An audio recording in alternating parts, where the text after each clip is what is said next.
A blessed day and a blessed night to everyone. Welcome here in our empowering moment. My name is Pastor Daryl Nacario. Kumusta na po kayo? Ako po nagpapasalamat sa Panginoon sapagkat kayo po ay lagi pong nakatutok sa ating pong empowering moment in order for us to be reminded, in order for us to be realign our lives through the Word of God.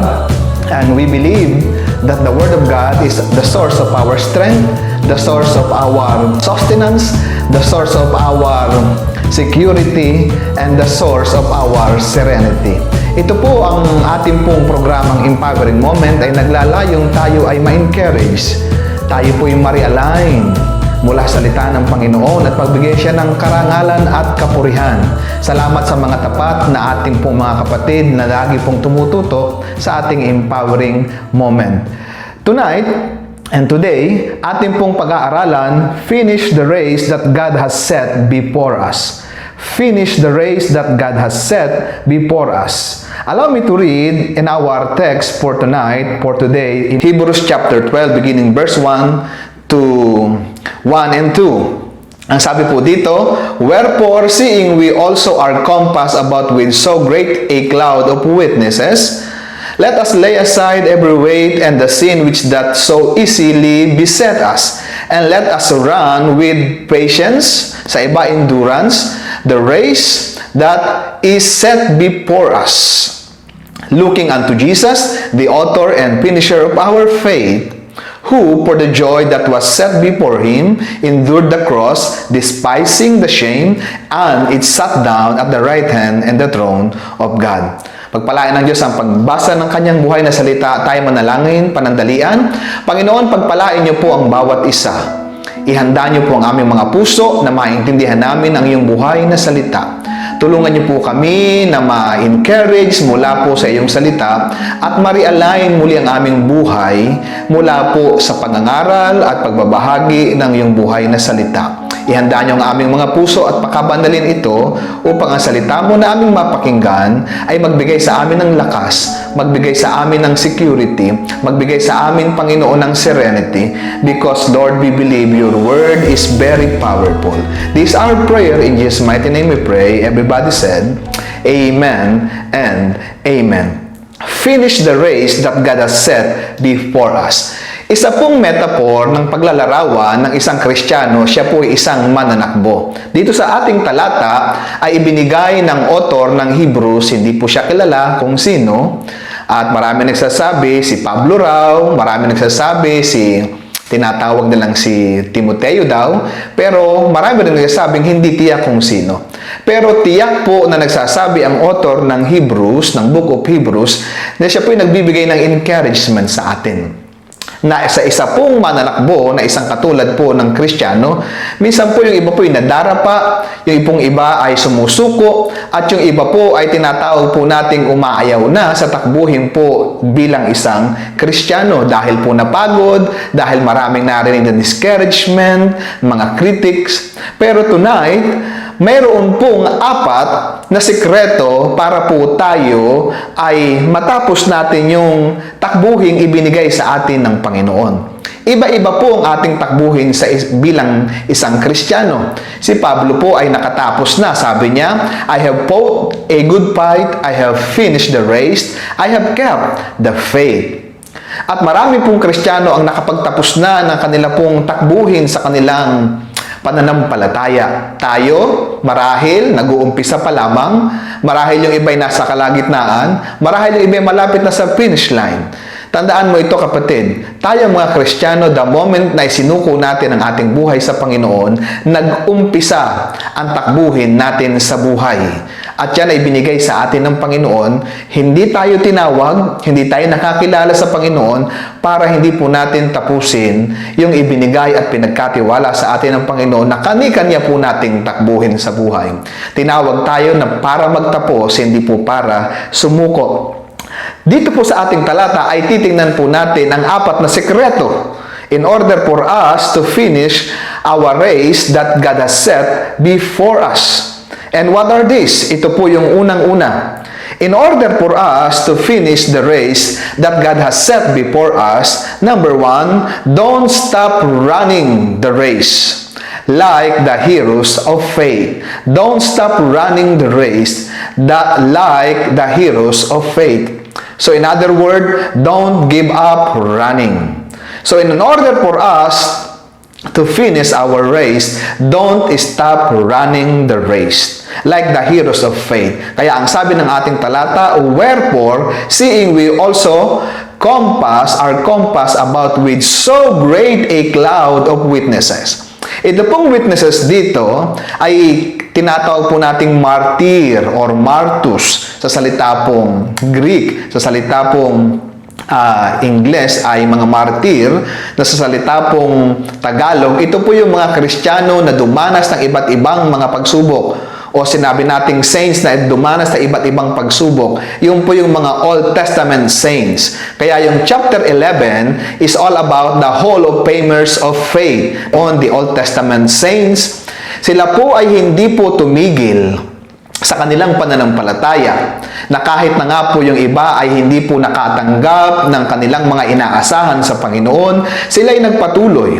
Kahit na nga po yung iba po ay talaga naman pong dumanas ng iba't ibang mga pagsubok, suliranin, at maraming mabigat na suliranin sa buhay, sila po ay nakatanggap ng good report ayon po sa chapter 11 ng Book of Hebrews. Kaya po kung babasahin niyo po yung chapter 11, that is all about the heroes of faith. Sila ay naging hero sapagkat sila po ay nagtapos sa kanila pong mga takbuhin sa buhay. Kagaya po nila, tayo rin po ay makapagtatapos, we can be able to finish the race that God has set before us when we don't stop running the race, when we don't give up running the race. Yung iba po dyan, talaga naman po naging palpak pa ang buhay, sapagkat bilang mga tao, tayo po ay minsan nagiging palpak. But hindi po yung kapalpakan ang tiningnan ng Panginoon sa atin. Because of His grace, tayo tinulungan niya na magpatuloy. Because of the gift of faith na binigay sa atin, tayo tinulungan niyang makapagpatuloy katulad po nila. They have faith not to give up. Sila po'y may pananampalatayang hindi sumuko. Yung po yung context ng chapter 11. Kaya po yung pong sinasabi niyang wherefore, yan po ay konklusyon na katulad nila na may pananampalataya, hindi sila sumuko.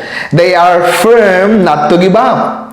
Sila po ay talaga pong matibay, steady sa kanilang pananampalataya na hindi po sila sumuko. They were faithful not to give up. Napakatapat po nila, kaya po hindi po sila sumuko.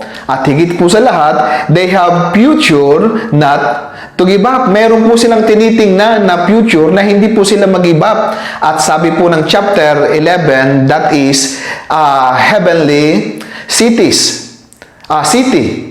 Ano po na kanila pong tiningnan? Sabi nga po ni Pablo sa Philippians chapter 3, our citizenship is in heaven. It is good to know that this world is not our permanent home. Kaya po ang ating future, tingnan po natin simula po sa salita ng Panginoon. So in order for us not to give up, to finish the race, is not to give up. Remember this, people of God. You are called by God not to give up, not to quit. Kapag pagod, magpahinga. Huwag sumuko. Sabi nga po natin, madalas sinasabi yan, pag pagod na tayo, kailangan nating magpahinga. Hindi po natin kailangang sumuko sa buhay. Tandaan mo, ikaw ay tinawag para magpatuloy. Matatapos mo rin ang anumang takbuhin na ibinigay sa iyo ng Panginoon. Sapagkat ikaw ay binigyan ng Panginoon ng pananampalataya na magpatuloy. Binigyan ka ng Panginoon ng pananampalataya na hindi sumuko. Sabi nga po ng 1 John, ano nga po, kung babasahin natin yung 1 John 5, ay yung pong may pananampalataya, yan po lamang yung nagtatagumpay. At yan pong may pananampalataya ang lagi pong nakakaranas ng himala ng ating Panginoon. Like the heroes of faith, some of them ay dumanas na tinatawag nating kagutuman, yung iba ay tumira sa lions na kuweba, yung iba po talaga po dyan ay nilagay sa lions den like Daniel, and yet hindi po sila sumuko. Tandaan mo, kung ang Diyos ay hindi sumusuko sa iyo, huwag ka ring susuko. That is our consolation. God is faithful. So therefore, we must be faithful. Don't give up. Don't stop running the race. Yan po yung unang sekreto in order for us to finish the race that God has set before us. Don't give up running the race. Don't stop running the race. Kapatid, ikaw ba ay nakakaranas na gusto mong sumuko? I tell you today, don't stop running the race. Kung nadapa, bumangon. Kung hindi na kayang bumangon, gumapang. Tandaan mo, ang kamay ng Panginoon ay laging nariyan para umalalay sa atin in order for us to finish the race that God has set before us. Don't quit, don't give up. Don't quit for a temporary problem. Always remember this. You are more than conqueror. Kayang-kaya natin yan sa tulong ng biyaya ng Panginoon na nagpapalakas sa atin. So remember this. Don't stop running the race. And that is the number one secret in order for us to finish our race that God has set before us. Secondly, in order for us to finish the race that God has set before us, disregard the hindrances in running the race by disciplining ourselves. Disregard the hindrances in running the race by disciplining ourselves. Ano po ang sabi ng ating susunod na talata? Let us lay aside every weight and the sin which that so easily beset us. Alam niyo po, sa pagtakbo ay napakadami pong hindrances. Maraming critics, maraming mga spectator, maraming mga tao na kung saan ikaw ay malilibak, maraming tao na tayo'y mamaliitin, but remember this, disregard the hindrances in running the race by disciplining ourselves. Sabi nga po ni Pablo nga rin sa 1 Corinthians chapter 9, 25 to 27, sa ESV translation, sabi niya, every athlete exercise self-control. That is discipline in all things. They do it to receive the perishable wealth, but with a imperishable. So I do not run aimlessly. I do not box as the buck beating the air, but I discipline my body and keep it under control, lest after preaching to others, I myself should be disqualified. So dinidisregard ni Pablo yung mga bagay na hindi makakatulong sa kanyang pag-progress, na upang hindi niya matapos yung tinatawag po na race na ibinigay sa kanya. Tayo man din ay ganun din. I-disregard natin yung mga hindrances for our progress. The problems of so many Christians today ay napakadali pong ma-discourage for criticism. Remember this, people of God. Our critics is always there para panghinain ang ating loob. But people of God, don't focus on our critics. Focus on our Creator. Disregard our critics. Focus on our Creator. Don't allow their opinion to define you. Naalala ko po si David. Ang tawag, ang opinion ni yung higante na walang iba kundi si Goliath, ang tingin niya sa kanya ay dog. Ang tingin ng maraming tao sa kanya, bata pa lang siya, hindi niya kaya makipaglaban. Pero always remember this. The final conclusion, the final word is no other than the Word of God. Don't allow other people to define you. Allow God to define you, and that is final and can never be altered. Who you are in the sight of God. You are the Son of God. You are highly favored. You are redeemed by His blood. You are the salt and light of this world. You are chosen before the foundation of the world. You are royal people. Ikaw ay tinawag ng Panginoon. And that is why anumang mga hadlang sa iyong pag-progress, disregard them. Discipline yourself. Ang problema sa maraming Kristiyano, kulang sa disiplina. kahit sa pagkain, kahit sa pagtulog, sa maraming bagay. But I tell you, people of God, dapat ang number one na disiplinado ay walang iba kundi ang mga Kristiyano. Lack of spiritual discipline, hindi nagbabasa ng salita ng Panginoon. Paano nga tayo magiging magtatapos ang ating takbuhin sa buhay kung wala tayong dala-dalang salita ng Panginoon? Sabi nga po ng marami pong tao, at ang aking nare-remind lagi, if we are careless in Bible reading, we are so careless in our Christian living. So in order for us to finish the race, disregard the hindrances in our progress in running the race by disciplining ourselves. Ang sabi ng iba, nandiyan naman yung 1 John 1:9. Sa mga pagkain naman, meron namang gamot. Kapatid, don't allow a momentary pleasure na ikaw ay magsaya dyan. Lahat po ng tinatawag na mayroong disiplina, ang laging tinitingnan nila, sila'y magtatagumpay, sila'y magiging malakas sa pagharap sa mga pagsubok na yan, makakaya nila. Kaya po ang iba, pag humarap sa mga pagsubok, napakadali pong sumuko sapagkat wala pong disiplina. Alalahanin ulit natin ito. Don't allow other people to define us. Allow God because His Word is final and never be altered. Hindi mababago. Focus on our Creator rather than our critics. Kung ikaw ay maraming tinatawag na manghadlang sa buhay, alisin mo yun. Isuko mo yan sa Panginoon. Nakakita na po ba kayo ng atleta, tumatakbo, ang dami-daming dala? Wala po eh. Sa isang Kristiyano, kapag marami po tayong dala-dala, baggages sa ating buhay, hindi po tayo makapagpapatuloy sa ating takbuhin, sa ating buhay, Kristiyano. Nakakita ka na ba ng atleta? Nakain ng kain ng mga kolesterol? Wala po. Sa buhay ng isang Kristiyano, ang mga kolesterol sa buhay, kung ating spiritualize po yan, ay wala pong iba kundi yung unforgiving spirit. Yung hindi nagpapatawad. Ano pa? Yung inggit na may ngit-ngit. Manghadlang po yan sa buhay. Worries of this world. Ano pa? Yung opinion na kung ano sasabihin ng tao. Kapatid, ang tao laging may masasabi. Pero tandaan mo, ang final na salita ay ang Panginoon.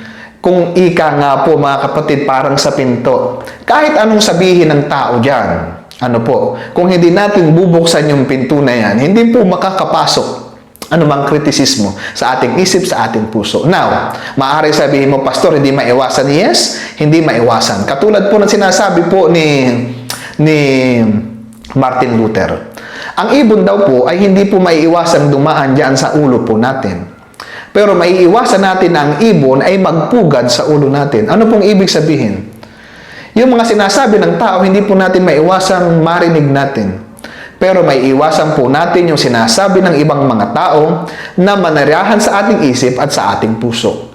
Kung makakatulong, gawin natin. Kung hindi makakatulong, disregard it. Ikaw, kapatid, ano ang dapat mong i-disregard sa iyong buhay Kristiyano, sa iyong pag-progress, in order for you to finish the race that God has set before you? Maaaring ikaw ay susuko na, huwag kang sumuko, kapatid. Sapagkat ikaw ay hindi tinawag para sumuko. Sumuko ka sa Panginoon, huwag sa problema. Uulitin ko. Surrender to God, not to your problem. Sumuko ka sa Diyos, hindi sa iyong problema. When you surrender to God, you are victorious. But when you surrender to your problems, you are a loser. Take note, people of God, you are not a loser. Disregard the hindrances in your progress in running the race by disciplining yourself. Anong ginagawa mong spiritual discipline sa iyong buhay? Honestly speaking, ikaw ba ay nagbabasa pa ng salita ng Panginoon?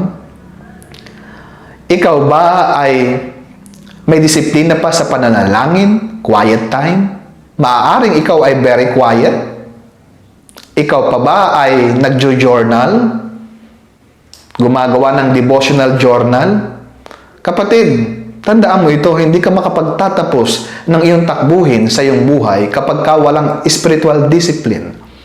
Ikaw ba ay umaattend pa ng mga gawain, mapa-online, mapa-physical gathering? Kapatid, huwag kang maging average Christian. Maraming average Christian. Ano yung average Christian? Ang average Christian, dadalo lamang sila for the sake of compliance, not for the sake of commitment. Dadalo lamang sila sapagkat convenient, hindi po commitment. Maraming Kristiyanong ganyan, islaw palitaw. Yung bang para bang naging relihiyoso na lamang, hindi po relationship. At maraming tao at Kristiyano na relihiyoso pero walang deep relationship sa ating Panginoon. Kaya kung maraming hadlang sa iyong progress, sa iyong pagtakbo, i-identify mo yun at alisin mo yun sapagkat hindi yan makakatulong sa iyo. Ano pa? Ang dami sa Bible na dapat po nating alisin sa tulong ng Panginoon. Kaya in order for us to finish the race that God has set before us, sabi natin, disregard the hindrances in running the race by disciplining ourselves.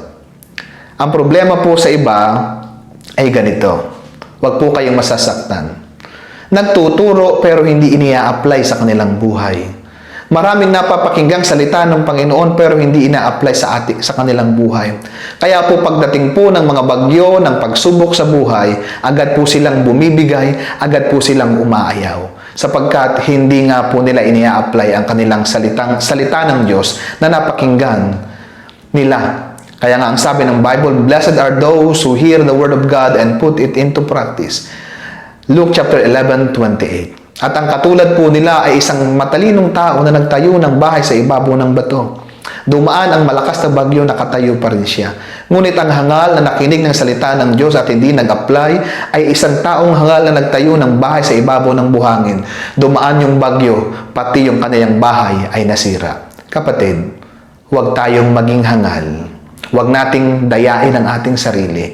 We must be a doer of the Word of God. Kaya po yung iba hindi po magamit sa simbahan because hindi po iba ay doers of the Word of God. Yung iba ay tagapakinig lamang, hindi po tagagawa. Kung babasahin niyo po yung book of Hebrews chapter 5 and chapter 6, marami po doon, sana po ay tagapagturo na pero iba ay hindi pa rin tagapagturo. Laging balik ng balik sa mga panimulang aralin. Ikaw ba ay ganon, kapatid? Sana po ay hindi. So in order for you to progress, disregard the hindrances in your running the race. Hindi tayo makapagtatapos ng takbuhin sa ating buhay kapag ka ang daming hadlang nakapulupot sa ating paa, nakalagay dyan sa ating ulo at ating isinasagawa. Disregard it. Put it. Throw it. Reject it.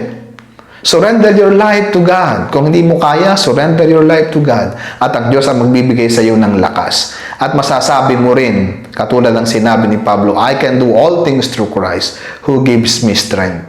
Dahil lamang sa lakas ng Panginoon. At matututo po tayong makapagtapos ng takbuhin sa ating mga buhay. Yan po yung point number 2 po natin. Disregard the hindrances in running the race by disciplining yourself.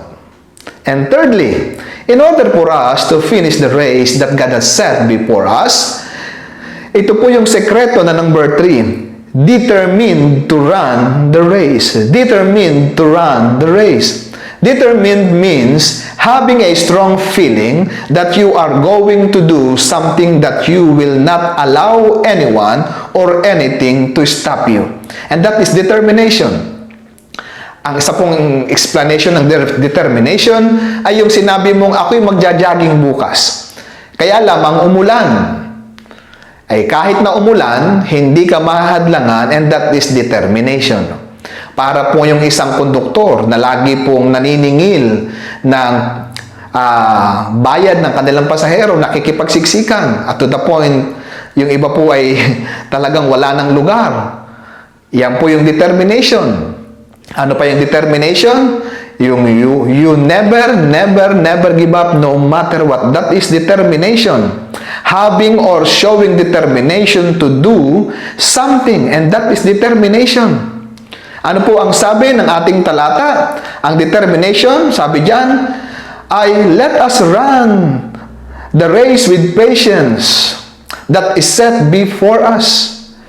Dapat merong tayong tiyaga, endurance. And that is, madidevelop po sa atin kung meron po tayong determination. Determination is, you never, never, never, never give up. Ikaw ba'y may determination pa? Ang determination, meaning to say, alam mo yung magiging resulta. Meron kang motivation. Kapatid, kung wala kang motivation, hindi ka magpapatuloy. Kung ang motivation mo simple-simple lang, hindi ka makapagpatuloy. Our greatest and ultimate motivation is no other than Jesus Christ. Siya po ay hindi sumuko. Tinapos niya yung kanyang misyon. Anong sabi niya? It is finished. Naganap na, natapos na. Ikaw kapatid, tandaan mo ito. Kapag ikaw ay suko ng suko sa iyong takbuhin, ikaw ay quit ng quit, umpisa ka ng umpisa, wala kang matatapos. Naalala niyo po yung mga Israelita? Sila po ay 40 years ikot ng ikot doon sa wilderness. Wala po silang narating. Ang tao po na wala pong tinatawag na motivation, determination, ay hindi po makapagtatapos ng kanila pong takbuhin sa buhay. Kapatid, anong determination mo sa iyong pagtakbo sa buhay pananampalataya? Dapat ay ang ating Panginoon. Wala nang iba pa. Ano po mga kapatid? Tandaan mo, kung ikaw ay leader, kung ikaw ay nanay or isang tatay, kung ikaw ay nag-aaral, tingnan mo lagi yung beyond, not yung present situation. May hirap. Totoo yan. In this world, you shall have tribulation. Jesus said, but be of good cheer. I have overcome the world. 16:33 ng John. Kaya po, be determined sa ating pagtakbo. Ang determination ay hindi ka natatakot. Hindi mo inaalaw na yung takot ay makapag-crippled, bigay sa iyo ng tinatawag na makapag-paralyze. Ikaw ay courageous sa tulong ng Panginoon. Yung mga pangako ng Diyos, panghawakan natin para po tayo makapagtapos sa takbuhin sa ating buhay pananampalataya. Huwag magkikwit agad. So number 4 na po tayo. Bibilisan po natin para po hindi po kayo mainip. Number 4, in order for us to finish the race that God has set before us, ito po ang dapat nating tandaan. Direction is needed in running the race. Direction is needed in running the race.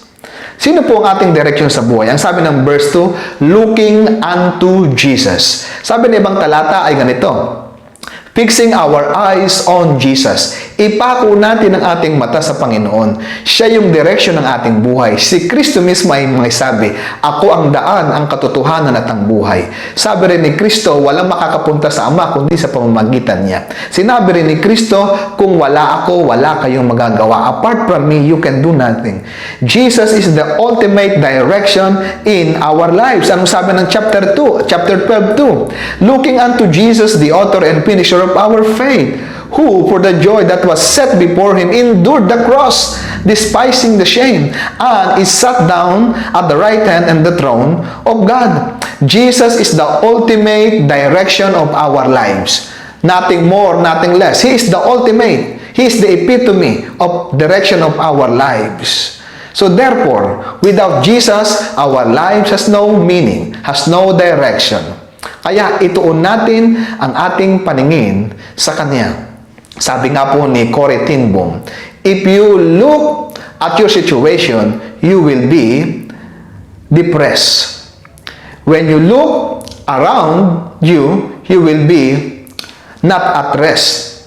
You will be disoriented. But when we look our eyes unto Jesus, we will become at rest. Magkakaroon tayo ng kapahingahan. Sabi nga ni Jesus, come unto me, all you are weary and heavy laden, and I will give you rest. For my yoke is easy and my burden is light. Learn from me, sabi ni Jesus. Kaya tayo mga kapatid, kung gusto natin ng direksyon sa buhay, yakapin natin ang Panginoong Hesukristo. Yung kanyang mga turo. Ikaw kapatid, tunay ka bang Kristiyano na nagmamahal kay Kristo? Kapatid, siya ang direksyon ng buhay natin. Wala nang iba pa. Kaya kung wala si Kristo, walang pag-asa, Without Jesus, there is no hope. Without Jesus, there is no meaning. Without Jesus, there is no direction. Without Jesus, there is no spiritual life. Without Jesus, our life is nothing. Si Kristo, natapos niya ang kanyang takbuhin. Dinisregard niya ang mga sakit, ang mga pagsubok, sapagkat natuto siyang i-disregard niya ang kanyang sarili. Ang sabi niya, anong sabi niya? Father, not my will, but your will be done. Alam niyo po, yan ang prayer ng isang Kristiyano dapat. Father, not my will, but your will be done. Yan ba ang iyong panalangin? Kung yan ang iyong panalangin, magagawa mong tapusin ang ibinigay sa iyo ng Panginoon na takbuhin. So, 4 secrets in order for us to finish the race. Ito yung ating natutunan. Don't stop running the race like the heroes of faith. Don't give up. Second, disregard the hindrances in running the race by disciplining yourself.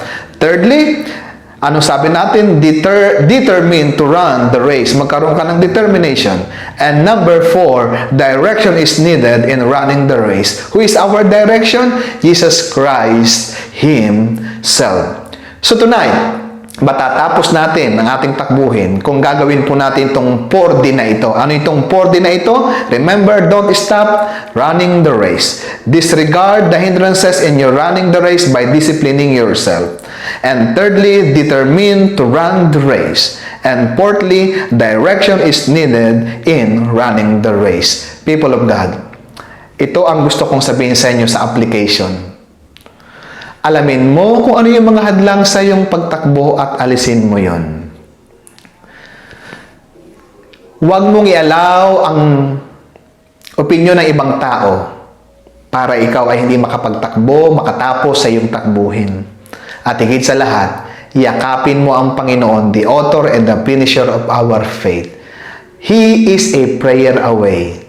Agad niya tayong tutulungan kung tayo'y lalapit sa Kanya. In fact, hindi niya tayo itataboy. Kung meron kang kalagayan ngayon na gusto mo nang sumuko, kapatid, don't give up. Kung ikaw may kalagayan ngayon na gusto mo nang umayaw, huwag kang magsawang gumawa ng mabuti. Pasasaan ba at tatanggapin mo rin ang gantimpala kung hindi ka susuko? Remember the 4 secrets in finishing the race that God has set before us. Ano po ulit yun? Para maalala po natin, don't stop running the race. Don't give up. Second, disregard the hindrances. Focus on the Creator rather than our critics. Number 3, determination is needed. Determine to run the race. And fourthly, direction. Yakapin natin ang Panginoon. Focus our eyes on Jesus. Let us pray. Father God, thank you so much for your reminder through the book of Hebrews. Tulungan niyo po kami na huwag sumuko sa aming takbuhin. Kung kami madapa, kami ay magpatuloy sapagkat nariyan ka lagi nakaalalay sa amin. Panginoon, kung mayroong mga critics, we choose to focus our attention on you, who is our Creator and the finisher of our faith.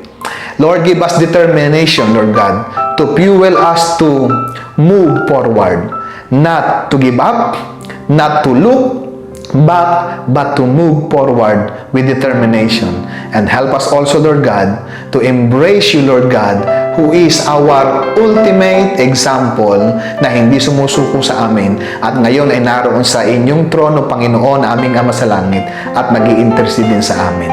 At lahat ng nanood ng video na ito, in the name of Jesus, i-bless nyo siya.